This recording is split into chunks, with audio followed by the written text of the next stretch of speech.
అలాగే ఈ సందర్భంలో పోయిన ప్రాణాలని మనం ఎలాగ తిరిగి తీసుకురాలేం. పెద్ద ఎర్నింగ్ మెంబరు చనిపోయాడు కుటుంబంలో, మధుసూదన్ గారి కుటుంబంలో.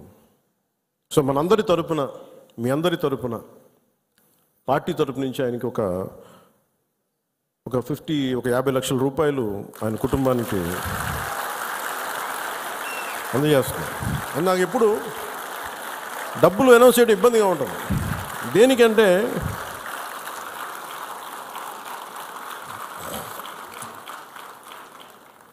దేనికంటే మనిషి ప్రాణాలకు విలువ కట్టడం నాకు ఇష్టం ఉండదు. కానీ కొన్ని సందర్భాల్లో అది చిన్నపాటి ఊతం అవుద్ది అంతే.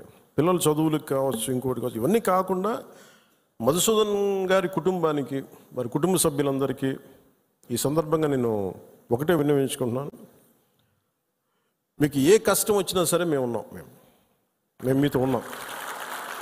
ఏదో ఈరోజు ఒక 50 లక్షలు ఇచ్చి మిమ్మల్ని వదిలేయటం కాదు. మీకు ఏ కష్టం ఉన్నా సరే వాళ్ళకి మన పేషెంట్ నెంబర్స్ కూడా ఇచ్చాను. Any time you can reach out. మీకు ఏది అవసరం ఉన్నా. ఎందుకంటే చెప్పిరావు ఉపద్రవాలు. అని నాకు ఏమనిపించిందంటే, ఆ పిల్లోడిని మాట్లాడుతుంటే, మధుసూదన్ గారి కొడుకుని చూస్తుంటే ఒక్క సంఘటనకి పెద్దోడు అయిపోయాడు అబ్బాయి. 10 ఏళ్ళు ఏజ్ వచ్చేసింది. 10 ఏళ్ళు ఎంత ఉంటాయి అంతే, 10-11 ఉంటాయి అంతే. ఒక 20 ఏళ్ల కుర్రోడు ఎలా మాట్లాడుతాడో అలా మాట్లాడుతున్నాడు అబ్బాయి. ఒక చిన్నపాటి సంఘటన చాలు. నేను చాలాసార్లు అనుకుంటాను, పాలిటిక్స్లో రాకముందు రిస్క్ అది ఇది అనుకుంటే, నేను అనుకునేవాడిని సింపుల్గా రోడ్డు మీద వెళ్తుంటే కూడా చచ్చిపోవచ్చు కదా. As well as you embrace an ideology. ఒక భావజాలాన్ని పట్టుకోండి.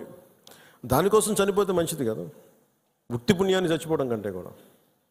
ఇక నాకు మొన్న నా కొడుకు ఒక ఫైర్ యాక్సిడెంట్లో చిక్కుంటే నాకు అనిపించింది. సింపుల్ సమ్మర్ క్యాంప్ అది.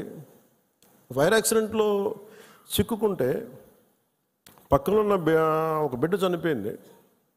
ఇంకో పక్కన ఉన్న బిడ్డ మొత్తం కాళ్ళు చేతులు మొత్తం కాలిపోయినాయి. వీడికేమో లోపలికి అంతా ఈ కొంత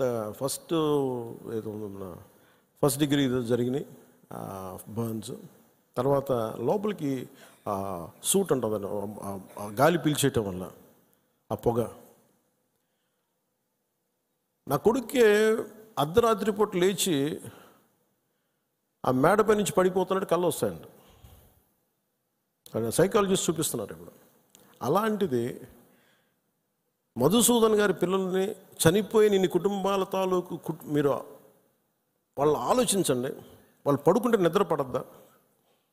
తుపాకులు వస్తాయి, తుపాకీ చప్పుళ్ళు వినిపిస్తాయి, భర్త హాహాకారాలు వినిపిస్తాయి, తండ్రి ప్రాణాలు కోల్పోవడం వినిపిస్తాయి. ఎంత ఘాతుకం అది. ఒకటి